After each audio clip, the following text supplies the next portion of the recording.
You know, it's a story we see play out all over the world. The need for economic progress clashing with the need to protect our environment. But today, we're going to zoom in on one specific spot, a small patch of forest in central India where this global debate is happening for real, right now. Okay, so let's get right into it.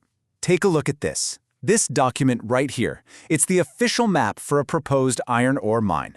Now, it might just look like some lines on paper, but it outlines nearly 36 hectares of what is currently a reserve forest. And this single piece of paper, it's really at the heart of this entire fight. And then there's this number, 18,024. And what is that? Well, that's the first, most tangible cost of the whole plan. It's the exact number of trees taken directly from the official survey that are slated to be cut down if this mine moves forward. So the company pushing for all this is Sunflag Iron and Steel, and the project itself is called the Lohardongari Iron Ore Mine. Now that we know who's involved and where it's all happening, we can really start to dig into the two, well, completely different visions for what this piece of land should be. So first up, let's look at it from the development side. What's the official reasoning for turning this forest into a mine? To really get it, we need to go straight to the source, the documents that the company itself submitted. The official application lays it out pretty clearly.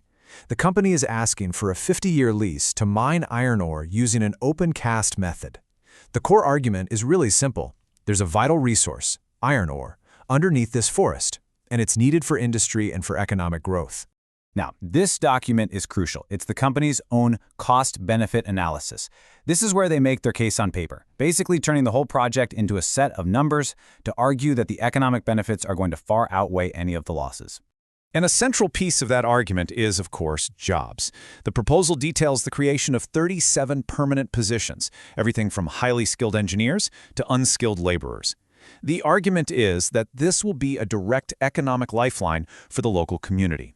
And it really all boils down to this ratio.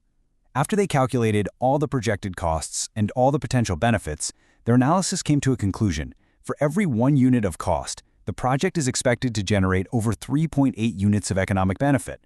So from that perspective, the numbers make a really strong case for the mine. But that economic argument is being met with an incredibly powerful counter-narrative. A coalition of activists and local residents are looking at the exact same piece of land and, well, they're valuing it in a completely different way. This quote from a public petition against the mine just captures their argument perfectly. They're saying this isn't just about losing some trees, it's about severing a vital artery in the entire ecosystem. The forest's true value, they argue, goes way beyond what you can just see on a map. And why is it so important? Well, because this specific area is home to more than 60 tigers. For conservationists, this isn't just any old forest. It is critical habitat for a species that is recognized as a flagship for conservation all over the globe. And the stakes for the people living there are also incredibly high. Just in the past year, the region has seen 47 human deaths from conflicts with wildlife.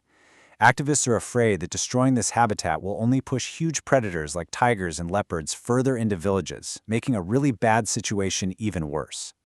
So the core of the preservation argument is this. The forest is irreplaceable because it's not an island. It acts as a bridge, a corridor that connects the famous Tadoba Tiger Reserve to other forests, letting wildlife move freely. The argument is that roads and railways have already chopped up this landscape, and this mine could be the final, irreversible blow. So what we have here are two totally different ways of calculating value. One side is measuring in tons of iron ore and rupees of economic benefit. The other is measuring in the number of resident tigers and the health of an entire ecosystem. And honestly, nothing shows this conflict better than this side-by-side. On the left, you see the document that outlines the jobs that would be created. And on the right, that's just a small fraction of the official list of the 18,024 trees listed by species that will be gone. It's just a raw, visual look at the trade-off. When you put the key numbers from both arguments right next to each other, the dilemma just becomes crystal clear. On one side, you've got 37 jobs. On the other, over 18,000 trees. 46.8 crore rupees in economic benefit versus a habitat for over 60 tigers. Nearly 1.5 million tons of iron ore versus a wildlife corridor that you just can't rebuild.